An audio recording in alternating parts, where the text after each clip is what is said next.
We have now put up another equation of the same type where the equation is solvable for P. And once we do that, once we find the various values of P that emerge from this equation, we will be in a position to get a solution for each value of P thus found. So let us do a bit of algebraic manipulation. The first step is to write the entire equation in terms of P, which is dy dx. So this implies that the equation can be rewritten as xy into p square minus 1 is equal to x square minus y square into p. When we divide this equation by xy, we will get p square minus 1 is equal to x square minus y square over xy. If we transport this term on this side, then we get, this implies that p square minus p into x square over xy is x over y minus y square over xy is y over x minus 1. Minus 1 is 0. So p square minus this term brought to this side minus 1 is equal to 0. Now again we see that this is nothing but p square minus p into alpha plus beta plus alpha into beta is equal to 0, where alpha is written for x over y and beta is written for minus y over x. This alpha beta will product into minus 1. So this breaks down to p minus alpha into p minus beta is equal to 0, where, as we mentioned, alpha is x over y and beta is minus y over x. So we can capture that alpha is x over y and beta is minus y over x. So our solutions are p is equal to alpha and p is equal to beta. So let's rub down the equation, this part, keep the original equation.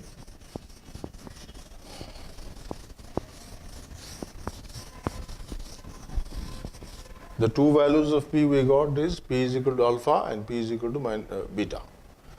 So if p is equal to alpha, when p is equal to alpha, we have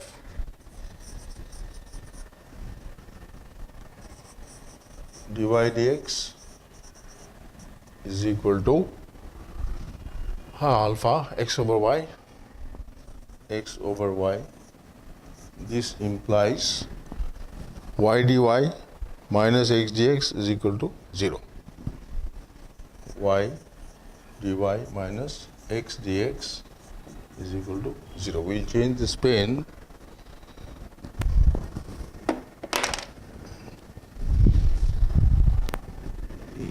Now when we integrate this, we get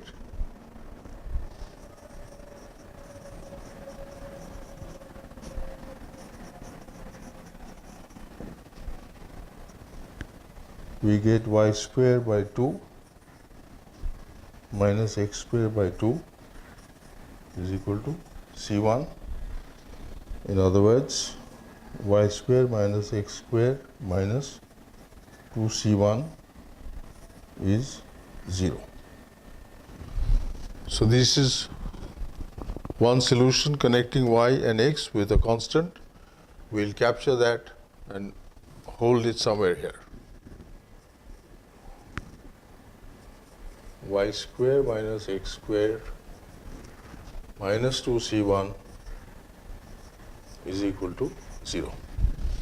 So that is the solution captured here. We'll need it a little while later. Next we go to P is equal to beta.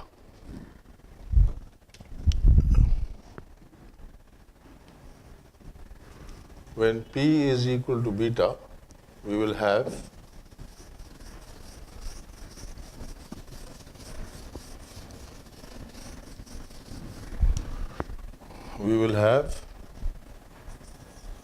dy dx P, beta is minus y by x. This implies dy over y is equal to minus dx over x, which on integration yields that on integration will give us log ey is equal to minus log ex plus C2. We transport this side, we will get log e xy is equal to C2, and obviously xy is equal to e to the power of C2. So this yields xy minus e to the power of C2 as 0. So the first part of the solution was this. With that we club this one and put it alongside like this, xy minus e to the power of C2 is 0. Now we can simplify further by just thinking that minus 2c1 and e to the power of minus e to the power of C2, they are both replaced by C. So once we do that, the general solution will just be this.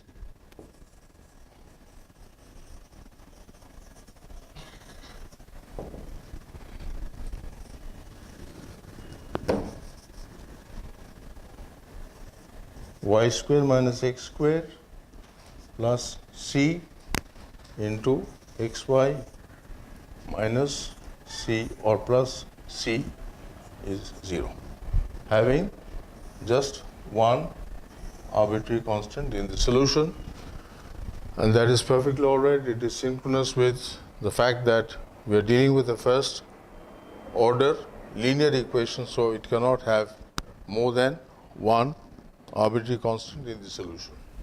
We move on to the next category of differential equations, that is, we have equations in which we are taking that the equation is solvable for y. In the earlier case, we were doing equations which were solvable for p. And then we had written down actually three categories. One was solvable for p, which we've done, solvable for y, and solvable for x. So we are now going to the second one. That means we are trying to solve equations that can be solved for y. Now, what we do is we write equation as y is equal to f x p. Once we have the equation in this form, that means we've got the original equation and cast it in a form such a way that y is explicitly written as a function of x and p. So from here, if we differentiate once, we write dy dx is equal to some function of x, p, and dp dx.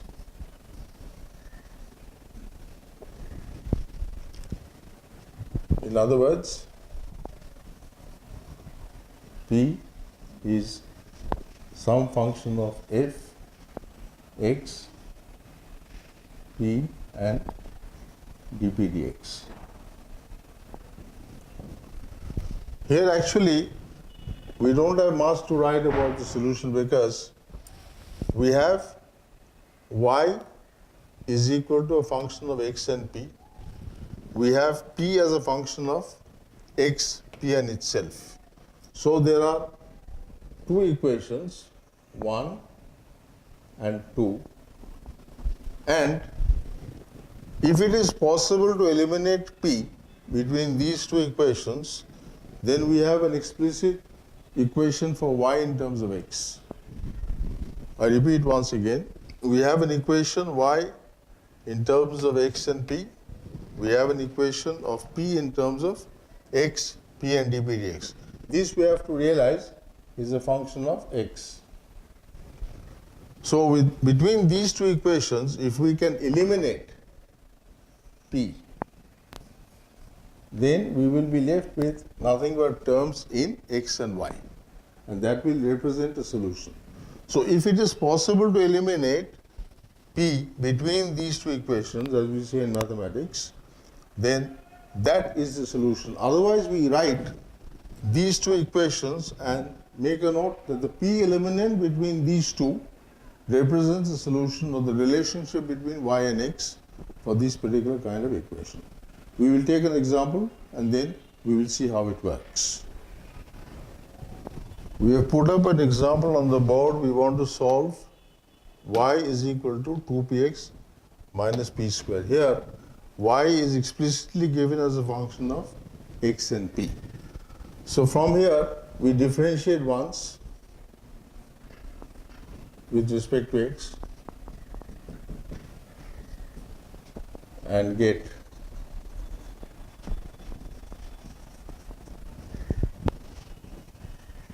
dy dx is equal to 2p into 1 plus x into 2 dp dx minus 2p dp dx.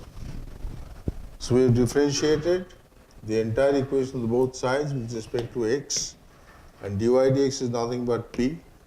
This is chain rule applied, 2p taken, x differentiated once, then x kept constant, 2 dp dx minus 2p dp dx. In other words, we get p is equal to 2p plus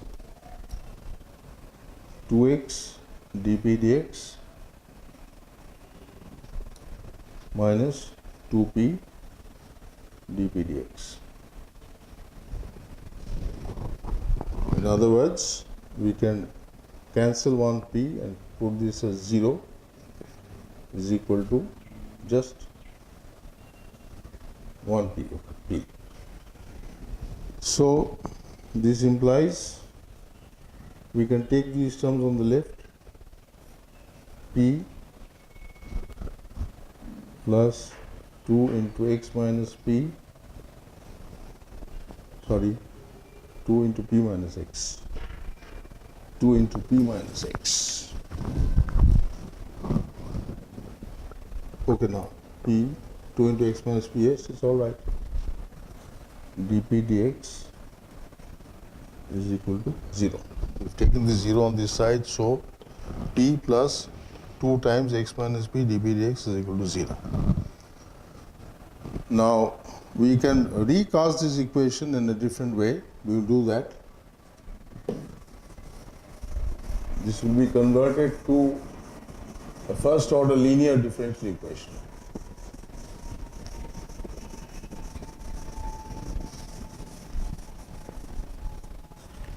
If we care to write this as p dx dp, p dx dp by cross multiplying plus 2 into x minus p is 0, then it implies that dx dp plus 2x by p minus 2p minus 2 is equal to 2. Yes, dx dp p dx dp plus 2 into x minus p is 0. Divide by p dx dp plus 2 times x by p minus 2. So we take the 2 on this side. So this is equal to 2. Now we notice that this is an equation of the form dy dx plus py is equal to q, with y being replaced by x and that x being replaced by p. Here we add an integrating factor e to the power of integral p dx. So here our integrating factor will be e to the power of integral 2 by p with respect to p. So that we put down straight away.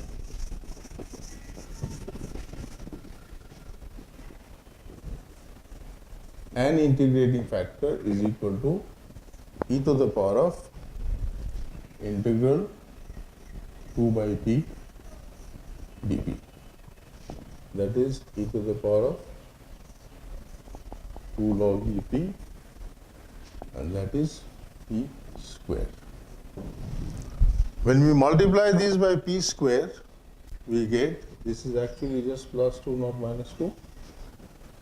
So we write multiplying by p square, which is an IF, we get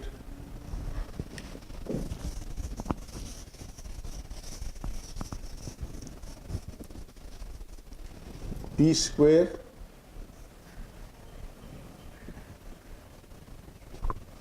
dx dp plus 2p x is equal to 2p square. In other words, this implies that the d dx of x p square is equal to 2p square. So, if we integrate now, sorry, this is x dv x p square, yes, dx dv. This is ddp, ddp. Now it's perfectly all right. So ddp of xp square is 2p square. That indicates that xp square is equal to integral 2p square dp, that is 2 by 3 p cube plus c1.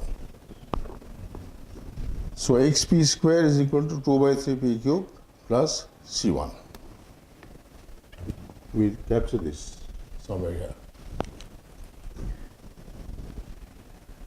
X p square is equal to 2 by 3 p cube plus c1.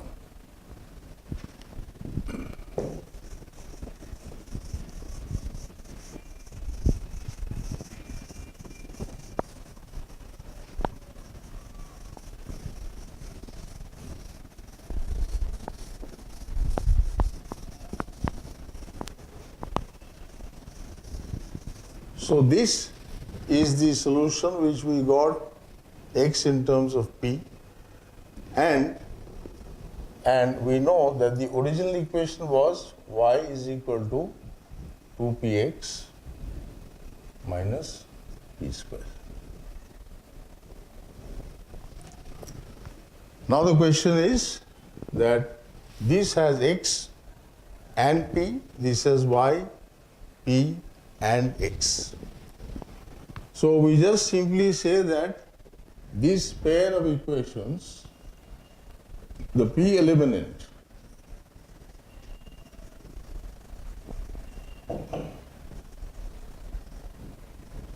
of these equations represents